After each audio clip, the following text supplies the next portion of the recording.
Hello दोस्तों, मेरे YouTube channel में आप सभी का बहुत बहुत स्वागत है। होप आप सभी खुश होंगे, हैप्पी होंगे और एंजॉय कर रहे होंगे अपनी लाइफ में। दोस्तों, आज मैं बताने जा रही हूँ आपको कि किस तरीके से आप सिर्फ अपना थोड़ा सा नज़रिया अगर बदल लें लाइफ के प्रति, तो बहुत सारी ऐसी चीज़ें होती हैं कि जो आप अभी तक फेस करते हुए आ रहे हैं वो आगे चलकर आपको दिक्कतें नहीं देंगे। काफी बार हम अपने ऊपर इतना बिलीव कर लेते हैं कि हम गलत चीज को भी सही करने की सही समझना शुरू कर देते हैं, और वो सही ही हमारा कहीं ना कहीं एक तरह से व्यवहार में शामिल हो जाता है। और वो व्यवहार ही ऐसा होता है जिसकी वजह से हमारे अंदर दिक्कतों का हमें सामना करना पड़ता है। काफी बार हम सोचते हैं कि हम चीजों को जो हमारा नजरिया होता है हम टाल मटोल करने की बड़ी एक आदत होती है हमें, कि हम किसी काम को तुरंत करना पसंद नहीं करते हैं। हम उसे करते हैं कि हाँ ऐसा हो सकता था, मुझे ऐसा करना चाहिए था, मैं ये कर सकता था, काश मैंने ऐसा किया होता, अगर मैं थोड़ी कोशिश करता तो यह काम हो सकता था। जो काम आज आप कर सकते हैं उसे कभी भी कल पर ना टालें, क्योंकि जो काम कल पर चला जाता है उसका कभी आज नहीं होता है। जीत हासिल करने वालों के मन में कभी भी डाल मटोल की आदत नहीं होती है। वो दृढ़ संकल्प के साथ हर कार्य को करने की कोशिश करते हैं। लोग झूठे और निरारिष्ट जो चीज होती है उसको अपनाने की कोशिश करते हैं। कभी भी सामने वाले को इतना कमजोर ना समझे कि वो आपकी बातों को आकलन ना कर सके, क्योंकि हर व्यक्ति आपकी बातों का आकलन करना चाहता है। लेकिन कुछ लोग जो होते हैं वो इस बात का इंतजार करते रहते हैं कि उनके घर से निकलने से पहले ही सारी लाल बत्तियां हरा सिग्नल देना शुरू कर देंगी, लेकिन ऐसा कभी नहीं होता है। जितना वो सोचते हैं उससे कहीं अपोजिट उनकी सिचुएशन होती है, जिसको वो दूर दूर तक भी कभी समझने की कोशिश नहीं करते हैं। जब हम किसी कार्य को लेकर टाल मटोल करते हैं और हम छोटे छोटे कार्यों को भी जब हम पूरा नहीं करते हैं, तो हमारे अंदर एक दृढ़ संकल्प की कमी नजर आती है। जब हम किसी कार्य को निश्चय करते हैं लेकिन उसको सही टाइम पर पूरा भी नहीं कर पाते हैं, तो वो भी कहीं ना कहीं जाकर हमारे दुख का कारण बनती है। सबसे पहले इंसान को लिव इन द प्रेजेंट, हमेशा वर्तमान में जीने की कोशिश करें। अपने वर्तमान की परिस्थितियों का आंकलन करें कि आपकी वर्तमान परिस्थितियों में क्या प्रॉब्लम चल रही है। सबसे पहले आप उसको लिस्टेड करें। जब आप अपनी प्रॉब्लम्स को एक पेपर के ऊपर उतारें, उन पेपर के ऊपर ये देखें स्टेप बाय स्टेप कि ऐसी कौन सी प्रॉब्लम है जिनको आप फेस कर रहे हैं और कौन सी प्रॉब्लम कितने लंबे समय से चल रही है। कुछ प्रॉब्लम तो ऐसी होती हैं कि जो हमारी शुरू से ही होती हैं, जो हमारी टीनेजर एज से भी शुरू हो जाती हैं और उनको हम बड़े होने तक भी शॉर्ट आउट कभी नहीं कर पाते। कुछ आदतें हमारे अंदर ऐसी भी होती हैं जिनको हम कभी बदलना ही नहीं चाहते। कुछ हमारी रूढ़िवादिता इस तरीके की भरी हुई है हमारे अंदर कि हम किसी स्थिति को बदलाव करने से पहले 10 बार सोचते हैं कि ऐसा करने से कहीं ऐसा तो नहीं हो जाएगा। लेकिन आपको बता दिया जाए कि जितना आप टाल मटोल करते हो किसी अच्छे कार्य को करने के लिए, उतनी ही चीजें जो होती हैं, उतनी ही परिस्थितियां आपके लिए क्रिटिकल होती जाती हैं। ये चीजें ऐसी नहीं है कि अगर आप ये सोचें कि हाँ जब हमें बड़ा दुख आएगा तभी हम उस कार्य को करें। नहीं, जब आप शुरू से ही कुछ चीजों को करना शुरू कर देते हैं, अपना एक रूटीन बना लेते हैं कार्यों को समय पे करने का, उस तो वो कार्य जब आप छोटा छोटा कार्य भी समय पे करना शुरू कर देते हैं, तो आपको बड़ा कार्य करने में ज्यादा प्रॉब्लम्स का सामना नहीं करना पड़ता, और एक आपके अंदर अलग से कॉन्फिडेंस क्रिएट हो जाता है। आपको कभी भी लगता नहीं है कि जो हम चीजें कर रहे हैं उनमें हमें टाल मटोल करनी है। आपको एक आदत मन में, आपकी आदतों में वो शामिल हो जाता है और अब हर कार्य को टाइम से करने की कोशिश करते हैं। लेकिन जब आप ऐसा नहीं करते हैं तो आपको समस्याओं का सामना करना पड़ता है। आगे हम बताएंगे कि आपको दिक्कतों के बारे में सोचने की बजाय उसकी सहूलियत के बारे में सोचने का प्रयास करें। जो भी लोग चैनल में नए हैं, जिनको वीडियो समझ में आ रही है, तो वीडियो पर अपने कमेंट्स जरूर दें, वीडियो को शेयर जरूर करें अपने डियर नियर को, ताकि हमारे ज़िंदगी में जो प्रॉब्लम चल रही है, चाहे वो रिश्तों से संबंधित है, पैसे से संबंधित है, आपके कैरियर से संबंधित है, आपके हेल्थ से संबंधित है, उन सभी प्रॉब्लम को आप आसानी से शॉर्ट आउट कर सकें, सुलझा सकें उन सभी मामलों को जो आपकी लाइफ में क्यों खराब करने की कोशिश कर रही है। जब हम समय से पहले अपनी आदतों में सुधार नहीं करते हैं, तो कहीं ना कहीं वो आदतें ही हमारे लिए एक विष का कारण बन जाती हैं। जल्दी से जितने भी लोग नए हैं चैनल पे, वीडियो को सब्सक्राइब जरूर कर ले, ताकि आपको आने वाले नोटिफिकेशन, आने वाली वीडियो जो आपकी ज़िंदगी को बनाने वाली है, ट्रांसफॉर्म करने वाली है, वो आपको टाइम से टाइम मिलती रहे। अपने इर्द गिर्द के फूलों की खुशबू सूंघने के लिए वक्त निकालें। आप कई बार सुनते होंगे कि कोई आदमी दुर्घटना की वजह से अंधा या अपाहिज हो गया, लेकिन हर जाने के तौर पर लाखों रुपए मिल गए। हम में से कितने लोग ऐसे आदमी की जगह लेना चाहेंगे? आपको लगता है इसकी जगह कोई लेना चाहेगा? तो ऐसे चाहने वाला शायद ही कोई होगा। हम शिकायतें करने में इतने आदी हो गए हैं कि उन चीज़ों की ओर हमारी नज़र ही नहीं जाती है जो हमारे पास मौजूद होती है। हम वर्तमान की परिस्थितियों को एनालाइज करने की हमारे अंदर क्षमता क्षीण होती जा रही है।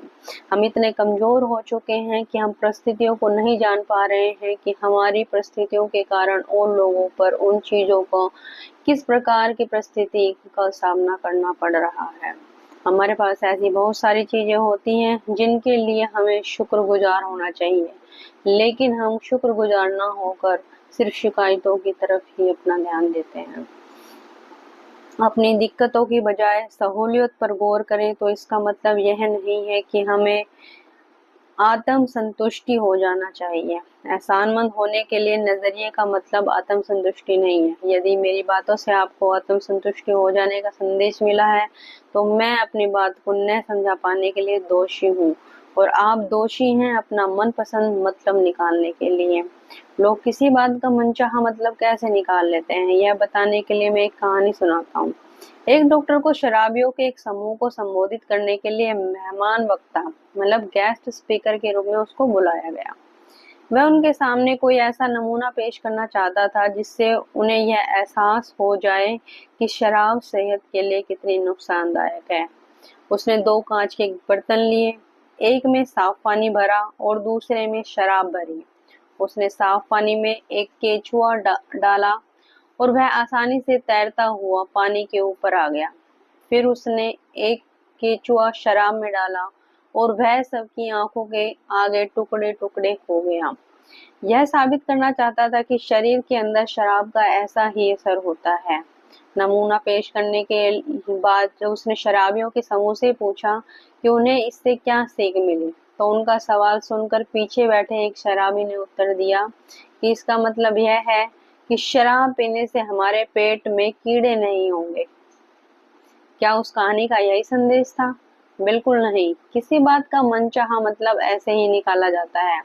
हम वह नहीं सुनते हैं जो हमें बताया जा रहा है या सुनाया जा रहा है, लेकिन किसी भी बात का हम मनचाहा मतलब निकालते हैं। हम वह नहीं सुनते हैं जो हमें सुनाया जा रहा है, बल्कि हम वह सुनते हैं जो हम सुनना चाहते हैं।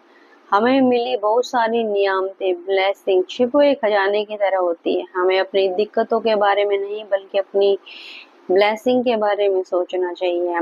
काफी बार हम अनैतिकता का इतना पार्ट पढ़ चुके होते हैं कि हमें नैतिकता क्या होती है इसके बारे में ही कुछ पता नहीं होता है। लगातार जो ज्ञान हासिल करने का कार्यक्रम बनाया जाता है, तो उससे ज्ञान तो प्राप्त होता है, और जबकि उसको अगर प्रैक्टिस में अपनाया जाए तो बहुत सारी चीज़ें हमारी ऐसी होती हैं जिससे हमारी कमियां दूर हो जाती हैं। हम अपनी कुछ गलत फहमियों को दूर कर सकते हैं। आमतौर पर माना जाता है कि हम स्कूल कॉलेजों में शिक्षा प्राप्त करते हैं। कई देशों में आयोजित जीतने वाले जो सेमिनार होते हैं, उनमें श्रोताओं को अक्सर आपने पूछा होगा कि क्या हम स्कूल कॉलेज में वास्तव में शिक्षा हासिल करते हैं। इस बात पर आमतौर पर सहमति है। वहाँ शिक्षा कुछ ऐसे ही लोग हासिल कर पाते हैं जो ज्यादातर लोग उससे वंचित रह जाते हैं। मेरी बात का गलत मतलब न निकालें। हमें स्कूल कॉलेज में ढेर सारी सूचनाएं हासिल होती हैं।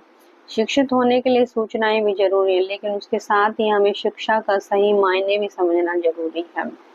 अगर हमें शिक्षा का सही मायने पता ही नहीं है तो हमारा पढ़ने का, शिक्षित होने का कोई भी मायना नहीं रखता है।